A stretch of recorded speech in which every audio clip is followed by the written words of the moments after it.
Sapa Hati bersama Gus Agus. Sobat Dimas di Ajeng yang berbahagia. Jadi dalam itikat kita, dalam tekadnya kita, dalam hati kita, kalau kita merasa bahwa hidup kita tuh ingin mulia dunia maupun akhirat, ingin derajatnya kita ditinggikan di mata Allah maupun di mata manusia, maka kita harus berpikir masa depan itu harus lebih baik daripada yang sudah kita lalui. Ingat Rasulullah SAW bersabda, "Man kana yaumu khairan min amsihi fahuwa rabih. Wa man kana yaumuhu mislu amsihi fahuwa mahbun. Wa man kana yaumuhu sarran min amsihi fahuwa mal'un." Yang artinya kurang lebih adalah,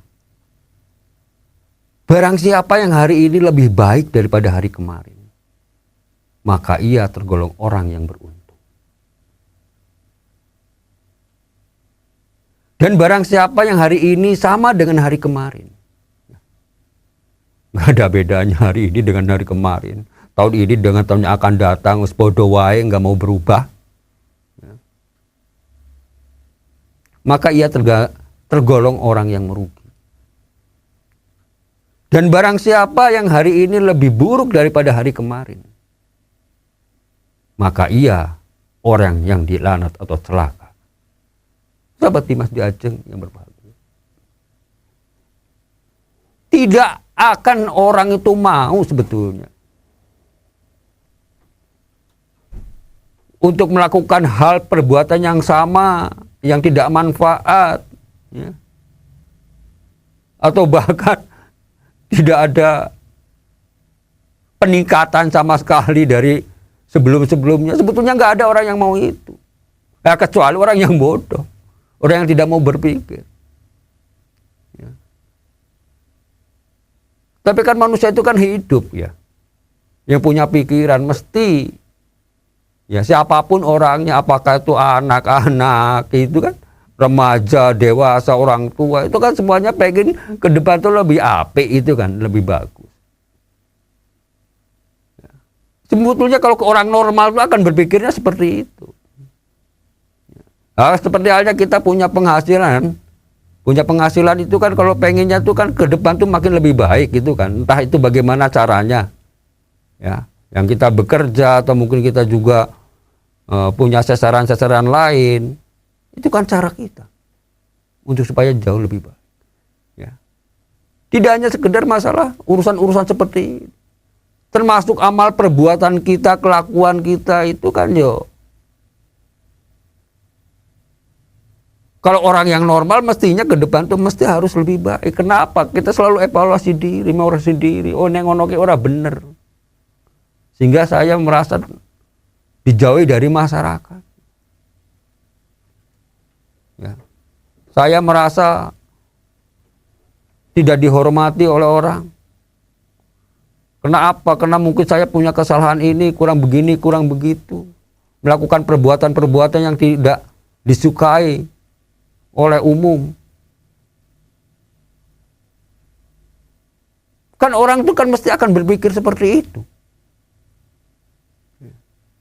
Pasti akan melakukan perbuatan yang jauh lebih baik daripada yang kemarin. Maka sangat sayang sekali kalau kita di dalam momentum seperti ini itu tidak mau merenung diri, ya, mengintrospeksi diri, yang membuat hati kita, jiwa kita tuh punya semangat tinggi untuk masa depan. Apalagi kalau orang yang masih muda, ya, kan langkahnya masih panjang. Ya walaupun namanya umur tidak ada yang tahu, tapi kan langkahnya masih panjang. Orang kan punya keinginan, ingin ini, ingin dan lain sebagainya. Kan semua itu harus ditempuh dengan kerja keras, dengan ikhtiar yang kuat, dengan perbuatan-perbuatan yang baik, dengan amalan-amalan yang bagus. Semua itu kan akan sia-sia kalau kita melakukan perbuatan yang tidak benar. Coba, kita punya cita-cita tinggi, ya. Pengen hidupnya tentram, pengen hidupnya sukses, ya. Sukses dunia akhirat. Dalam melakukan perjalanan ini dia tergoda, melakukan perbuatan-perbuatan hina, melakukan pelanggaran hukum, sehingga akhirnya masuk penjara. Nah, cita-cita yang sebelumnya udah menggebu-gebu kalau sampai melakukan begini kan sia-sia. Sobat Dimas Diajeng yang berbahagia. Di samping itu momentum tahun baru ini sebetulnya bisa kita manfaatkan untuk kebersamaan dalam keluarga kita. Kan kalau di kita di Indonesia khususnya ini kan yang namanya tahun baru itu kan mesti ada liburan gitu kan. Ya. Berapa hari Mas Is liburannya kalau pemerintah? 4 hari. Ya sampai 4 hari ya. Ya rata-rata libur lah, orang ketang sehari gitu kan biasanya. Ya karena dalam menyambut datangnya tahun baru supaya ke depan tuh pikiran kita semakin fresh, kerja kita makin giat gitu kan. Motivasi kita makin tinggi untuk menuju kesuksesan. Dan biasanya orang yang melibur ini atau yang tidak bekerja ini kena libur, biasanya kan kumpul dengan keluarga gitu kan. Ya, kita bersama keluarga. Ya, makan-makan bersama gitu kan. Boleh-boleh saja. Nah, disinilah kalau kita melakukan hal-hal seperti ini, kita paling tidak bisa adanya kebersamaan dengan keluarga kita di rumah.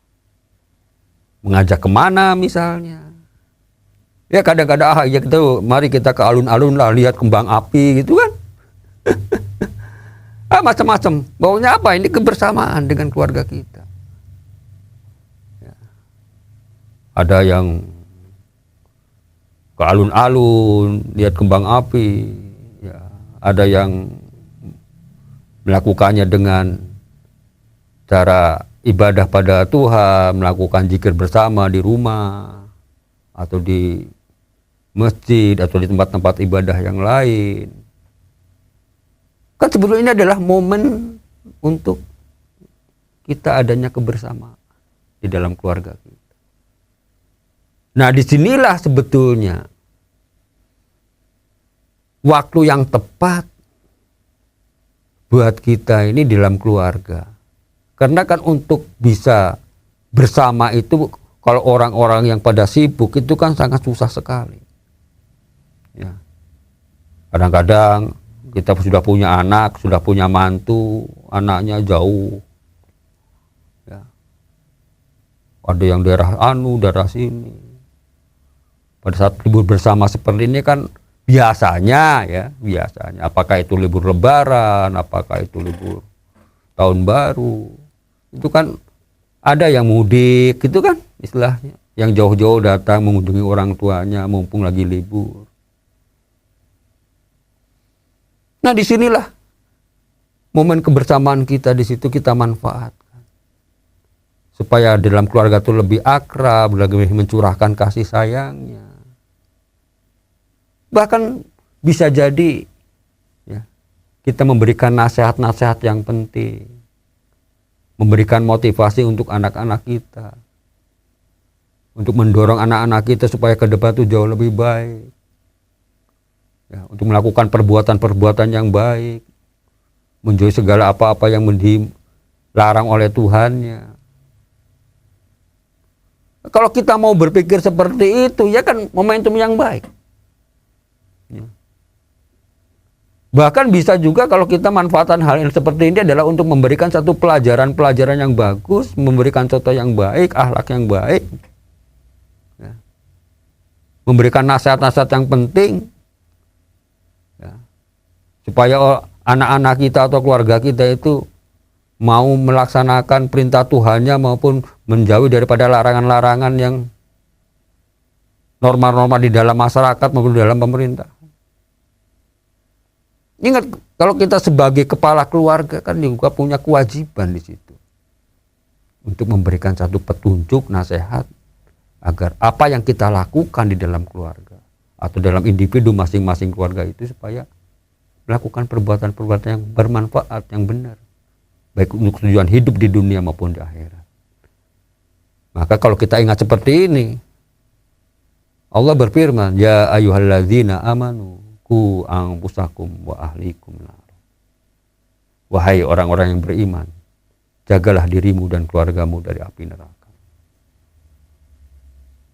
Sobat Dimas di Ajeng yang berbahagia, semoga ada manfaatnya. Billahi taufiq wal hidayah. Wassalamualaikum warahmatullahi wabarakatuh.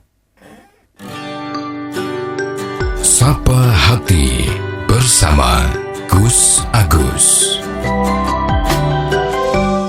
Untuk saran dan masukan, silahkan WhatsApp ke Gus Agus 0896 8811 6615. Dipersembahkan oleh Ziman, enzim antioksidan aktif, menjaga kesehatan dan memperpanjang usia Anda.